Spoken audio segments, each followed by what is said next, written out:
Hi, this is Mahipal Lunia with Immersion Talks, part of our conversation on what I'm framing as, meeting with some extraordinary martial artists. And this is both in terms of skill and life circumstances that have brought people into some rather hidden, some rather mysterious arts. So part of our conversations here is just getting to know these folks and also getting to know their unique histories and some of their training methods. Now, I've known Mushtaq Ali Ansari, who is Futwazata, meaning grandfather, for a few years now. A chance meeting, I think it was 2019, if I remember correctly. Something like that. Yeah, something like that. A chance me reaching out has led to a lot of learnings, and the way I think about it is an apprenticeship with him on some of the rather mysterious arts, also these days referred to as the Moro fighting arts. So with that, Arthur, I welcome you, and really appreciative of the fact that you're opening up about these arts where most people don't talk about it. So Arthur, I think I could open up about my ignorance about them, basically. Oh, you're being very humble. So I think a great place to start might be, what on earth is this whole thing called Moro fighting arts, and how did you happen upon it? So over to you, Atta. Well, the term Moro fighting arts is not one that I've ever used, really, up until recently. My old training buddy Steve Van Harn started using that. It's what the first real art that I learned was from the father of probably my best friend in junior high school and high school. And it was just their system. And he never called it anything. He was from Mindanao. He was a member of the Mindanao people who lived on the north end of this big lake, and his family, as far as I can tell, were basically merchants and traders. They made their money moving stuff from one place to another. And he came to America in the late 1930s and made a life for himself here with his wife and his son. And that's how it all got started. The system that he taught was very small, very compact. He never called it anything. I asked him once, "Sir, what do you call this?" Because I was expecting like a karate name or something. He looked at me like I was nuts, and he says, "It's called fighting. That's what we're doing. We're fighting." Yeah. So what year was this approximately, if you remember at all? Well, I was 16 and I'm 70 now. So however many years ago that was, I try not to think about that. Okay. All right. So your best friend and you start training. What is it like training with the old man, so to speak? It was rough. He wanted his son to really, really know this art. So the training was hard. There was no school. He only had 2 students, me and him. Mm-hmm. And he would move the training from place to place by month to month. One month we might go out to the beach and train knee deep in the waves for a month. Next month we'd be training on the side of a fairly steep hill, train in heavy sand, train on rocks, train on all of these different things. It was very environmental. Train in the rain. I was oftentimes no fun at all.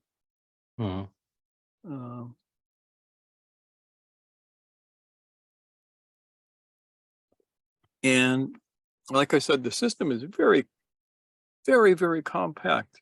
There are no angles of attack. There are an understanding of 3 planes of movement.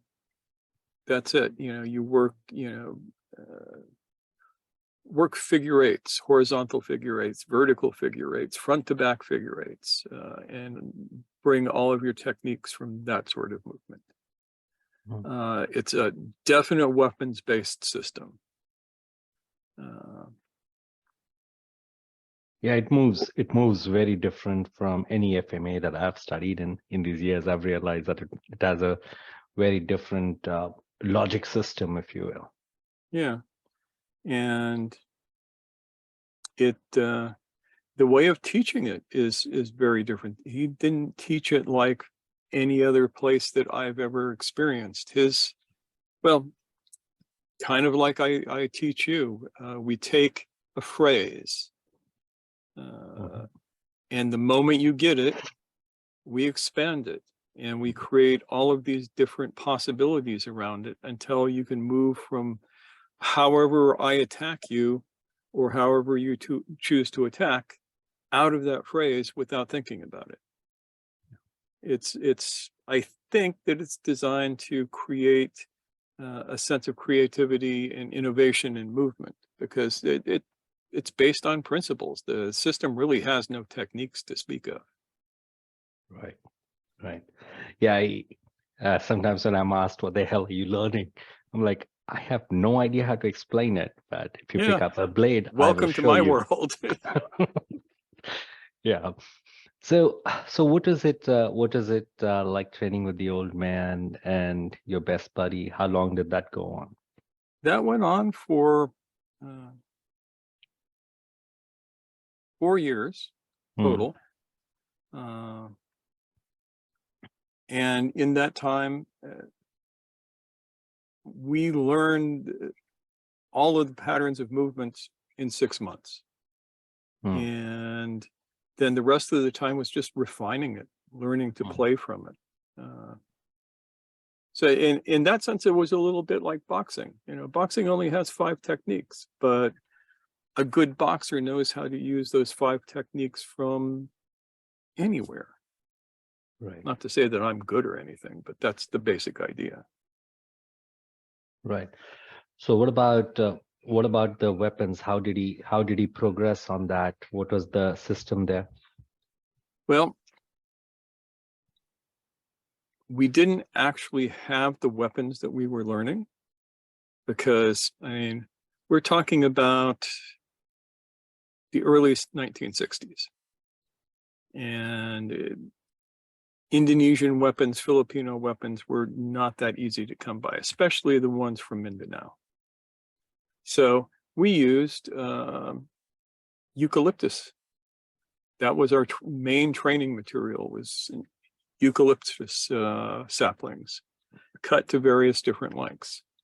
So we had one about yay long, which was the length of a kris. We had one that was a little bit longer, that was the length of, say, a panavas. And then we had a long one that was the length of a kampilan. So 4 years, and then do you want to share what happened after that? Your best buddy went to war. That's up to you. No need. No. Yeah, we don't need to go into that. That's personal stuff. Personal. Okay. Yeah, yeah, my teacher said a lot of what we do comes from SIlat in Indonesia. So if you ever get a chance, study that. So it took me close to 10 years to find anybody teaching SIlat, and I studied it. And that's, I say I have 2 arts. I have the Filipino art that I learned, and I have the SIlat that I learned. Okay. So did care to share a little bit about like some of the key training principles that you that were employed while teaching you and that you do now with me? Yeah. Most don't know anything about it. I haven't really discussed it. Yeah, there's some that are really important. One is, and I'm going to pull from all sorts of different disciplines to describe this because he never had any real words for it. Every technique that he did was called do like this. Hmm. You know, it didn't have any fancy names, no flowery stuff, just do like this. No, do like this. Hmm. So one of the main principles is that principles are more important than technique. Hmm. You learn the principles and the technique is, you know, it's there as you need it. Hmm. And, you know, my SIlat training bore this out as well. Another principle that is very important to us is tools before body. Mm-hmm. I didn't understand why we were doing what we were doing until years later when I read George Silver, who was an English fencing teacher and prize fighter of the Elizabethan period. And he talked about fighting in true and false time. And he talked about the time of the hand and the time of the arm and the time of the body and the time of the foot and the time of the feet. Mm-hmm. And how it all went together. Mm-hmm. And, you know, my teacher said, a young man is very fast. So he can step forward and expect that his speed will cover him. Mm-hmm. Unless he's stepping into the point of your weapon. And then that doesn't work very well for him. So we don't step forward and then attack. We make the way with our tool. We make the way with our sword, with our crease, with our pocket knife, whatever we got, our empty hand, and then we follow it in while covering our lines appropriately, one hopes. Hmm.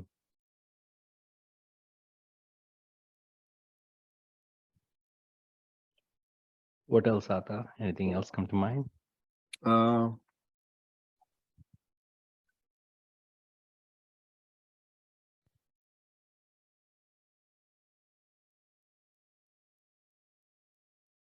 The principle of always moving in 4 dimensions, 3 dimensions of space and 1 dimension of time.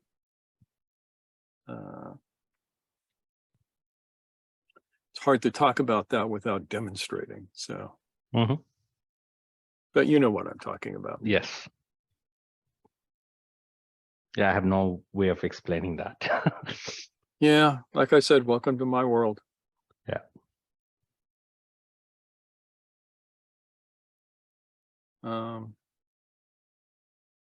Yeah, and this particular system has served me well in my life. You know, like I said, it's simple, it's compact. There's nothing fancy about it. There are no mysteries involved. It's just physics and geometry. And a certain spirit.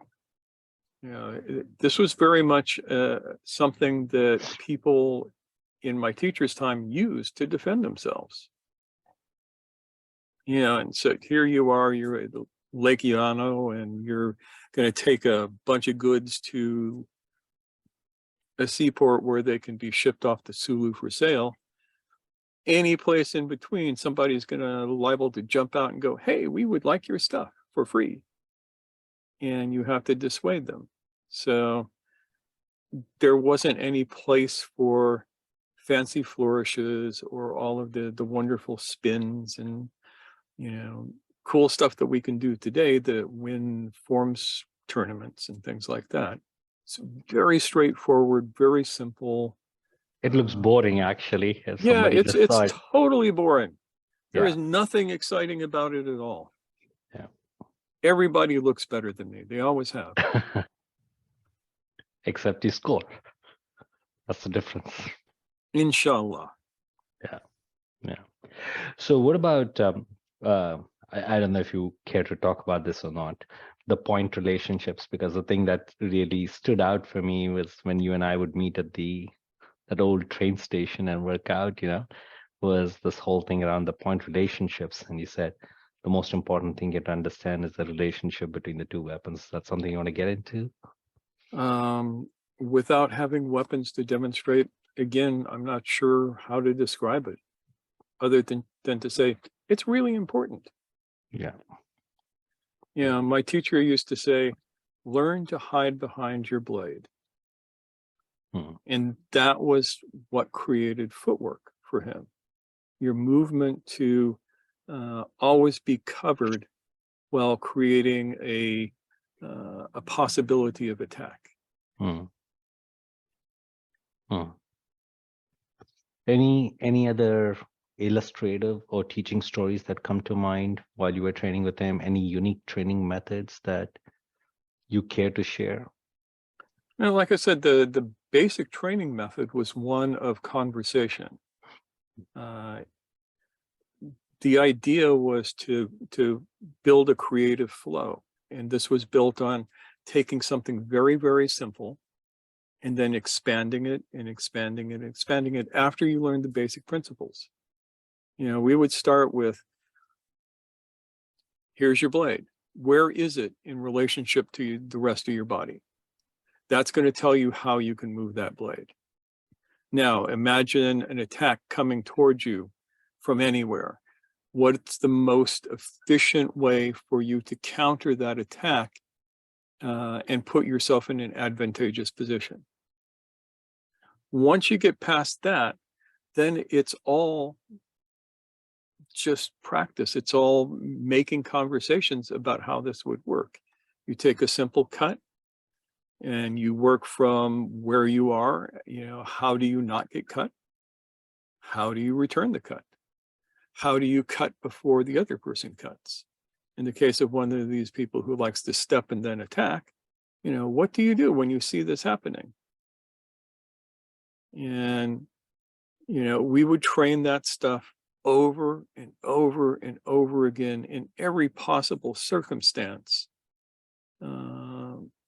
until it became second nature. And what about, I mean, the one thing that, as we've explored this, that has always stood out in my mind is the speed at which we move.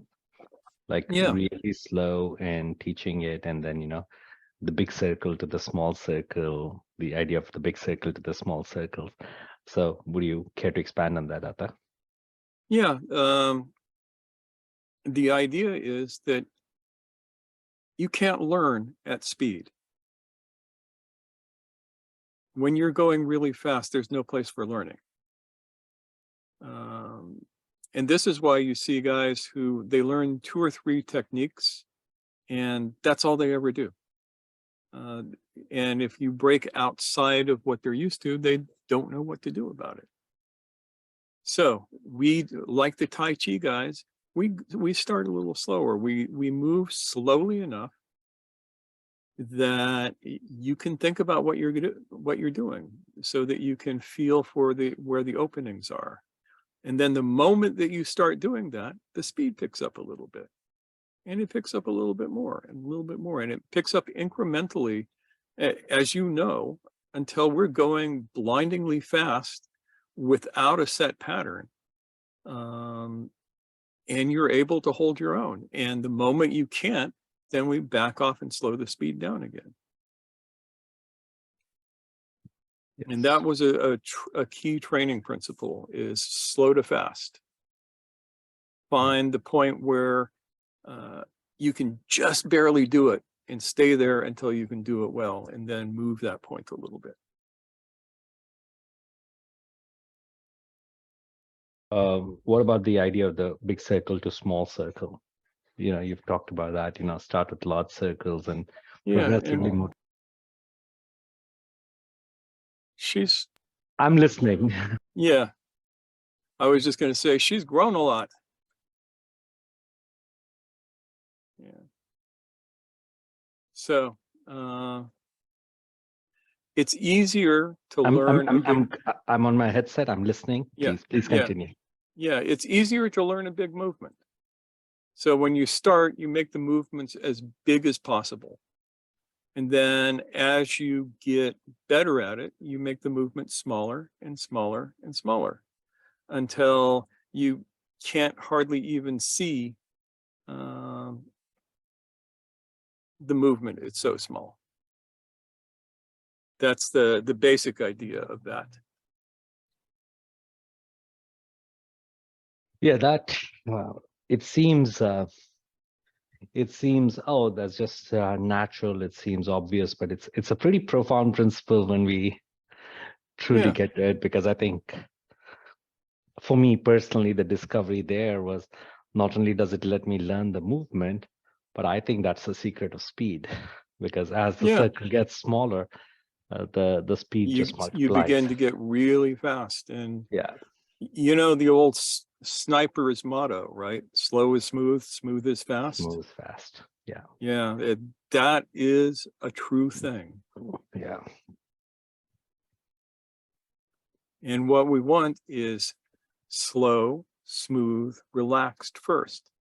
And that also lowers the fear factor. yeah, I mean, you got a stick zinging towards your head, that's scary. yeah, And when you're frightened, you don't perform as well. yeah, So in part, this is designed to make you comfortable with working at speed over time so that you can stay relaxed within it. And that's one of the things, as you know, that I look for with you is, yeah. are you relaxed? And if you're relaxed, I know I can up the speed with you and up the intensity with you. And if you're not, I know I have to back off a little bit. Right. Yeah, it's funny because I think the word I hear from you the most is relax, relax more. It just cracks me Yes, up. relax harder. Yeah, yeah, yeah. There's one other thing, just going a little sideline, but I think it's still related.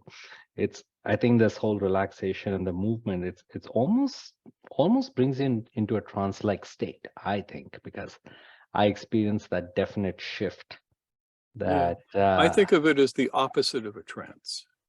waking up fully is how you think about it. Yeah, Yeah, because a trance, everything is narrow. I understand. Yeah, Yeah, and this, things are wide. yeah. But I think you know what I mean when I say Yeah, into a trance-like it state, right? definitely it produces a flow state Yeah, when you start getting this down, and that's what we look for. We look for that flow state, right, right, right. and part of what does that, and part of what we think is very important is not just doing forms, not just doing techniques, but actual sparring at various different levels, because you need to deal with surprise and failure. This is something I learned from Scott Sonnen. He described this so well, the idea that it's not the person who wins a fight is the one who recovers from failure first, Hmm. because your techniques are not going to work all the time. You know, the other guy has called it the enemy for a reason. He's there to mess up everything you do. Right. And if you can recover from that failure and surprise faster than he can, you win. And the Mm, way to do that is to find your own flow. mm, mm. What about the role of what about the role of religion within these arts? Because um, the Tausugs and the Moro people do have a very strong, let's just say, a relationship with God and a Yeah, religious bias, yeah. if you will, right? A large portions of the people of Mindanao and Sulu are Muslim. Right. And this is something that we're going to explore a little bit at the upcoming event, is the relationship of religion as a basis for resistance. Mm, Uh, and it's something that it was important, but my teacher never made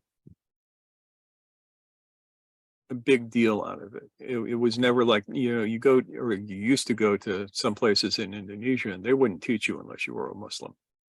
right. You know, it was the 3 M's. You had to be Muslim, male, and married. Oh, before they wow. would teach you. Yeah. That's Hmm. old school. Wow. I've not heard the married part. I've heard about the Muslim and male, but okay. Yeah. Married was a thing because it showed you were stable.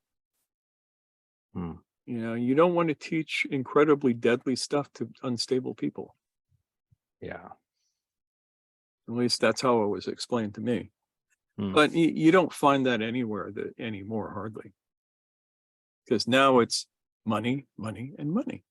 Yeah, the three Did I M's, say that million. out loud? Yeah, sorry. Hmm. Yeah. Not true for all SIlat teachers. There are some really good ones out there who Yes. will give you the real deal. And there are some not, you run across them, they see an American coming and they get dollar signs in their eyes. Yeah. So what was the crossover that you experienced, both in terms of familiarity of principles or adding to your previous understanding of what you learned from the old man and his best friend as you started to explore SIlat? One, I already knew how to flow. Hmm. That was the biggest thing. The rest was just learning the techniques. You know, SIlat is a much broader art than what I learned in the Filipino arts. So, you know, you have the Kimbangan, which was, we didn't have any Kimbangan. You learned how to dress fancy, which we never bothered to do. And you learned all of these, what's the word I want? The aesthetic parts of the art, as well as the combat parts. Yeah, the and the pinch cultural out. parts. Yeah. My teacher never really stressed the cultural. He never used, he always taught in English. That was it. You know, he was of that generation, which is, we're American, so we speak English.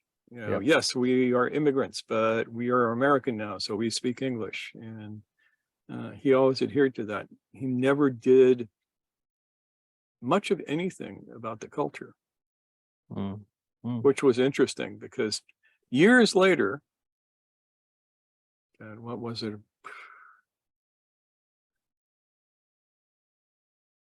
2007, 2008, something like that. I'm training with my buddy Steve Van Harn, and he's talking to some people and saying, yeah, I'm learning this interesting Moro art. And word gets back to the Moro community here, to the Bangsa Moro people. And they send somebody out to a tournament that we were attending to find out if I was completely full of shit or not. Are you talking about style, right? Yeah. Who is a superb martial artist and knows his culture backwards, forwards, and inside out. And, you know, he was very nice, but it was like, oh, do you know what this is? And I look at it and I say, he has this piece of cloth. And I say, you know, it looks like a sarong to me. And he says, how would you tie it? How would a Moro person tie it? And I look at him and say, I have no idea. This is not something that I learned. This is completely foreign to me. I don't know any of the Filipino names of any of this. No idea of the culture at all, other than Filipino food is really tasty. That was like the one area of culture that we got. And he liked that because, you know, a lot of people will try and bullshit their way through something like that. Yeah. And so, you know, consequently, Style got to look at, you know, how I did things. He decided that I wasn't full of shit, which is good because I would hate to have his folks go, you know, you can't teach this. Not that I have any attention. You know about me in teaching this, right? You were after me for a couple of years before I started showing you anything. Yeah.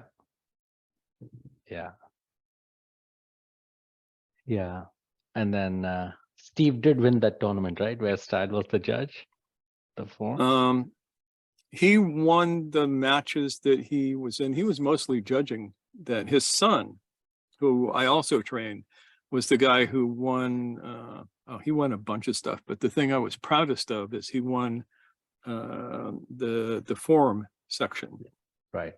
Yeah, Right. he did a crease form that was gorgeous. You've seen it. I showed you the Yes. video. Yeah.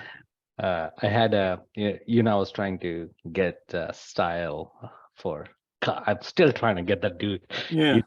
He's, Yeah. I wouldn't hold my breath. I He's know. really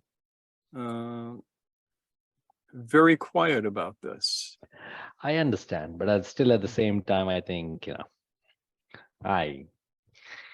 it's kind of, I won't give up, Yeah. Yeah, I So understand though, he has a real need to protect the integrity of the I get it. arts that were handed down to him. No, I get it. Yeah. No, but he does talk to me, so Yeah. yeah, That's a I good think, start. yeah, yeah, we spoke a couple of years ago, and then he's like, oh yeah, Mushtaq has a very interesting story and a very interesting way he happened on this, and he's like, yeah, Steve and I had become very good friends, and we learned a lot together. Something to that extent. I'm Yeah. paraphrasing, but it's been like 2-3 years since we spoke. Yeah. Yeah, that was the gist of it.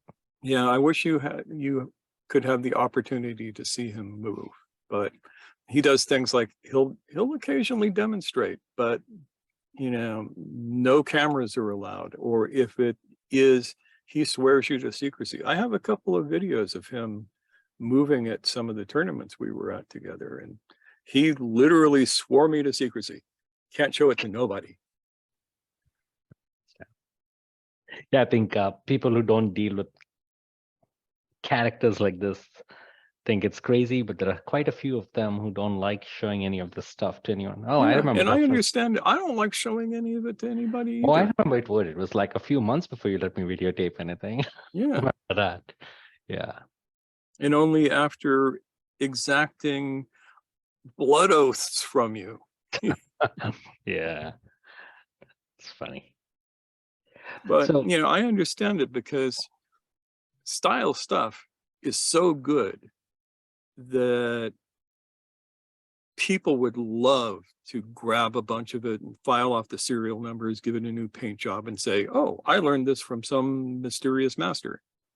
And he does need to protect his art from that sort of thing happening. Right. No, I get it. I get it.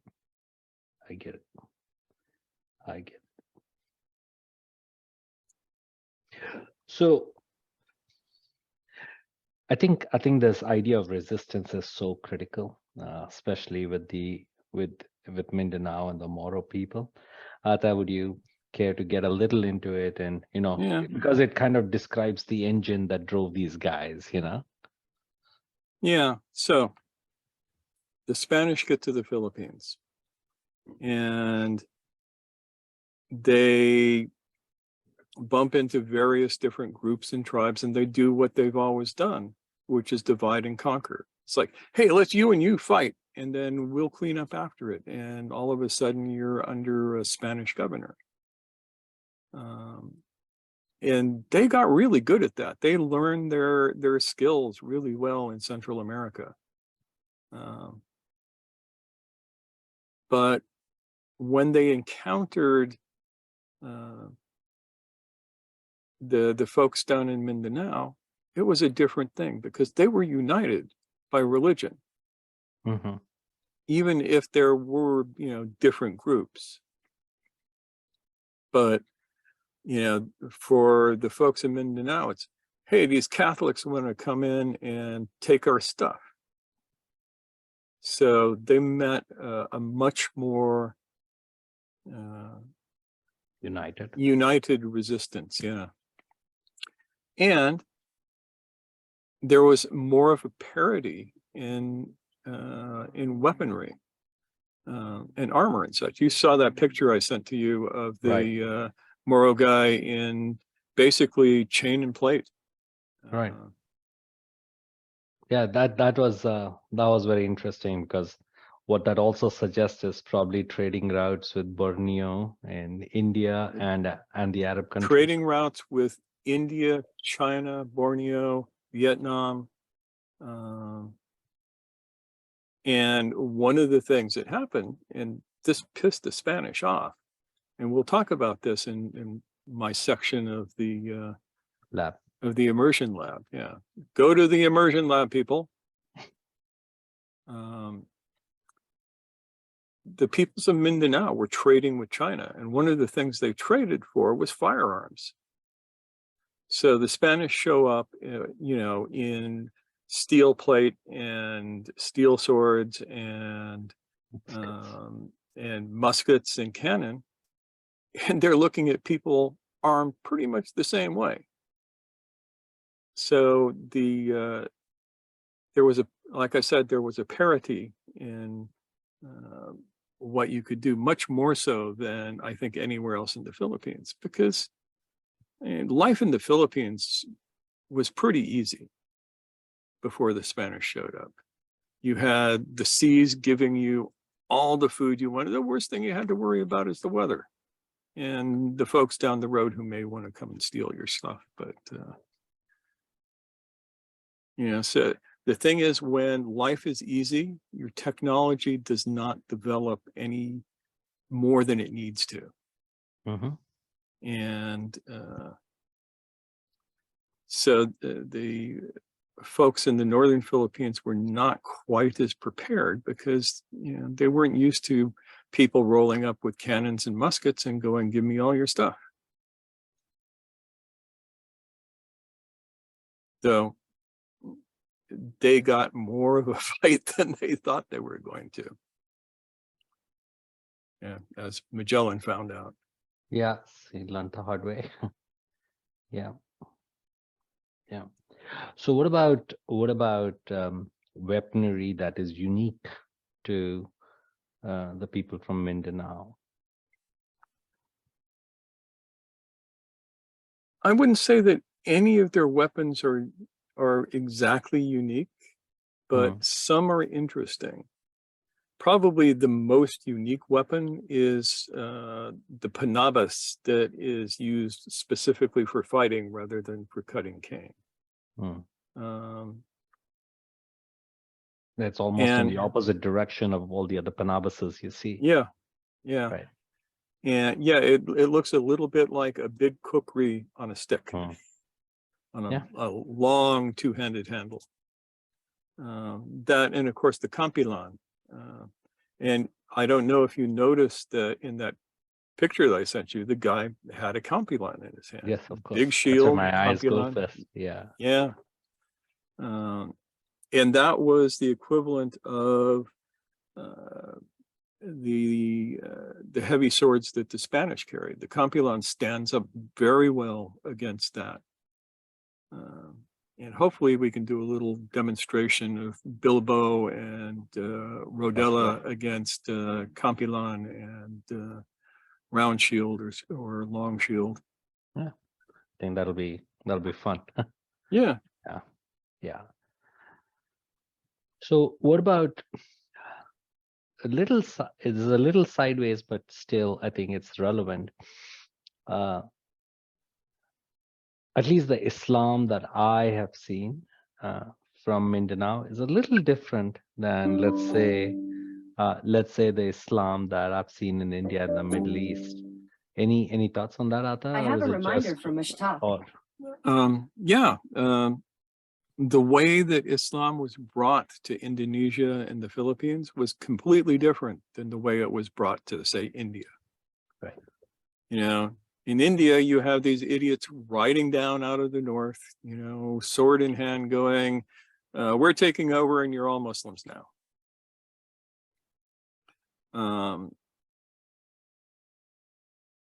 The archipelago was a lot different. It was not, "Hey, let's fight, you're going to be a Muslim." It's, "Hey, let's dance." And I can speak more towards Indonesia in this, because I have more experience there and have done a lot more talking with people. But the connection goes all the way up into the southern Philippines. And in Indonesia, you have a group of people known as the Wali Songo. That means the 9 saints. Mm. And they were that was a title that was inherited by various people, but these were a group of mystics that came to Indonesia. The first one, Sunan Ampel, came with his father, whose name was Ibrahim Samarkandi, and they came from Vietnam, where they had been sent to teach. And they looked at Indonesia and they said, we can work with this. And they did things like, you've seen the Warang puppets, right? The most favorite puppet show to do is the Ramayana. And they didn't say, you can't do the Ramayana anymore. They just rewrote it a little bit so that it expressed Islamic principles more clearly, the principles of unity and all of that sort of thing. And that's how Islam came to Indonesia. It didn't come with a sword. It came with a drum and some puppets and some music and some chanting and some dancing and that sort of thing. And that gave it, to this day, a very interesting flavor because the traditions were not lost. Nothing was thrown away. Things were maybe repurposed from time to time, but nothing was thrown away. Yeah. You know, as opposed to India with the Mughals, you know, they wanted to throw everything away. Yeah. Didn't work out well for anybody. No. Yeah, because, you know, the Islam that I was exposed to growing up is very different Islam than the one I've experienced in the archipelago. It's it seems a lot more animistic almost and accepting, where it accepts and transforms rather than opposes. Yeah. And that is, I think, one of the key things about Islam in Indonesia and the Philippines is that they aren't going to like try and kill you if you don't believe exactly what they believe. They're just going to kind of draw you in gently. Until everybody agrees. Yeah. So now we are at the top of our hour, and I think this might be a good closing point on this particular conversation. So thank you for that. I'm just going to stop the recording here 1 sec. Okay.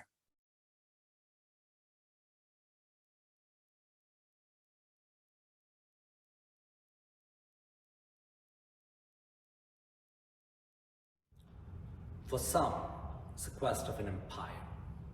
For some, it's been the quest of power and riches. For some, the quest for honor. And yet for others, the quest for freedom. Blades and bladecraft have done just that. So Richard Burton has said, the history of the sword is the history of mankind. And that's the journey we are on. No blade culture has defined the world as much as the Spanish bladecraft. And yet, no art develops in a vacuum. It is shaped by those that it interacts and fights with, and also shapes the cultures whether they are conquered or manage to maintain their freedom. In this particular lab, we're going to look at how Spanish bladecraft influenced arts across the 5 continents. We've traversed 20,000 plus miles. Wharton teachers with over 700 years of combined bladecraft experience.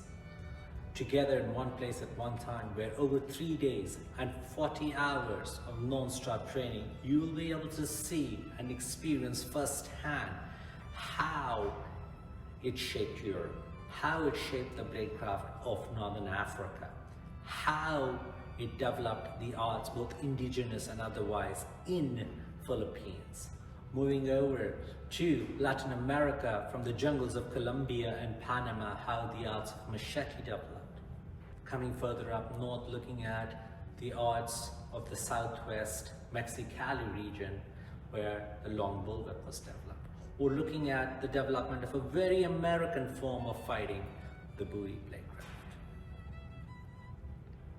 The impact on the Asian martial arts itself, with the Chinese art being completely transformed by fencing and fencing footwork. Lastly but not the least, is looking at the biomechanics of what full contact bladecraft does, how it shapes your movement and what works and what doesn't work. This is the experiment we embark on. The lucky few who come here will get a view of 500 years of bladecraft that developed across 5 continents, and the relationship between the conquerors and the conquered, between the wannabe conquerors and the freedom fighters, between those who fought as pirates and those who fought to maintain their honor. This is that experiment. This is holy blood, holy blade. For more information,